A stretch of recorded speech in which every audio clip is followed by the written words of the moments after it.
அல்லாவிற்கு மிகவும் பிரியமான பண்பு. ஒரு மனிதரின் கஷ்டமான நேரங்களில் நம்மால் இயன்ற ஏதாவது ஒரு ரீதியில் உதவுவதற்கு கூறப்படும் சொல். அல்லாஹு தன் அருள்மறையாம் திருமறையில் சொல்கிறான், அல்லாவின் பாதையில் செலவு செய்யுங்கள். அல் குர்ஆன் சூரா 2 வசனம் 195. நம் கண்மணி நாயகம் ஹஸ்ரத் ரசூல் ஸல்லல்லாஹு அலைஹி வஸல்லம் அவர்கள் கூறினார்கள், எவர் ஒருவர் ஒரு முஸ்லிமின் துன்பங்களை நீக்குவாரோ அவருக்கு கியாமத்தில் ஏற்பட இருக்கும் துன்பங்களை அல்லாஹு நீக்குவான்.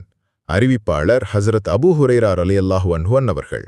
ஆதார் நூல் அபூ தாவூத் ஷரீஃப் 3460 ஹதீஸ்.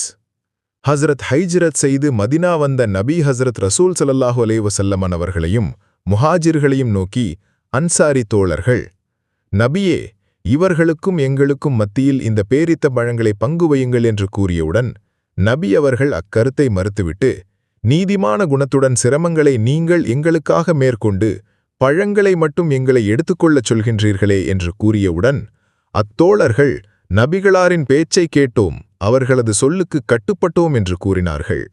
அறிவிப்பாளர் ஹஸ்ரத் அபூ ஹுரைரா ரலியல்லாஹு அன்ஹு அவர்கள். ஆதார் நூல் சஹீஹ் புகாரி ஷரீஃப் 3782 ஹதீஸ். ஹஸ்ரத் ஹுசைன் இப்ன் அலி ரலியல்லாஹு அன்ஹு அவர்கள் மரணித்தபோது அவர்களது முதுகில் ஒருவித அடையாளம் தென்பட்டது.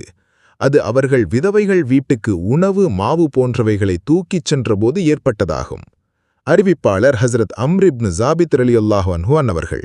ஆதார் நூல் நுஜ்ஹத்துல் ஃபதலா பக்கம் 3468. இத்தகைய பிறருக்கு உதவும் இப்பண்புதான் அல்லாவுக்கு அமல்களில் மிகவும் பிரியமானதாகும்.